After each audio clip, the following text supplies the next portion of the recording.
Welcome to our lesson about recording modes. There's a few different recording modes in Cubase, and in this lesson we're going to learn what they are and how you can take advantage of them. The three linear recording modes are Normal, Merge, and Replace. You select the recording mode from the left side of the transport panel.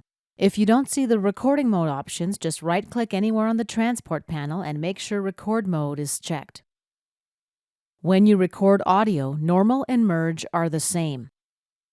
Either mode lets you record on top of the previous audio event. It'll look like an overlap. Let's try it out.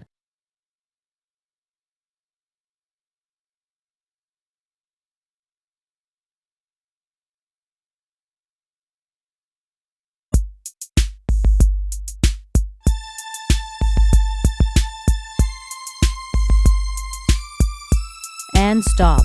The new event overlaps the previous event in gray. Let's select it and delete it.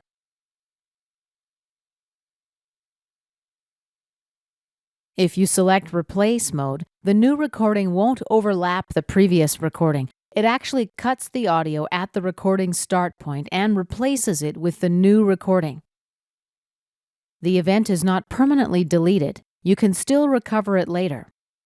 In the previous example, I was able to select and delete the second recording after because it overlapped. Replace doesn't create that overlap. That's the main difference. Let's try it out. Select Replace mode from the transport panel. Position your cursor. Let's enable pre-clicks and press record.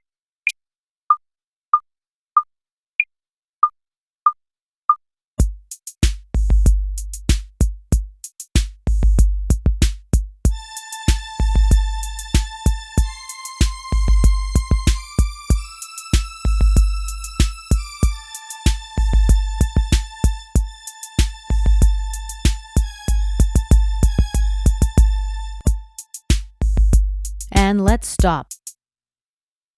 This time, as you can see, there's no overlap. The new audio event is cut and trimmed right in place for us. This can be a useful way to record audio if you've got a lot of punching in and out to do that you're pretty confident about. Let's undo that. We'll go into History. Our most recent actions will involve trimming, so that's why I'm going to History instead, because I can get to the recording more quickly this way. Select the actions that we'd like to remove and click OK. And this concludes our lesson about linear record modes. In our next lesson, we're going to learn about cycle recording or recording in loops.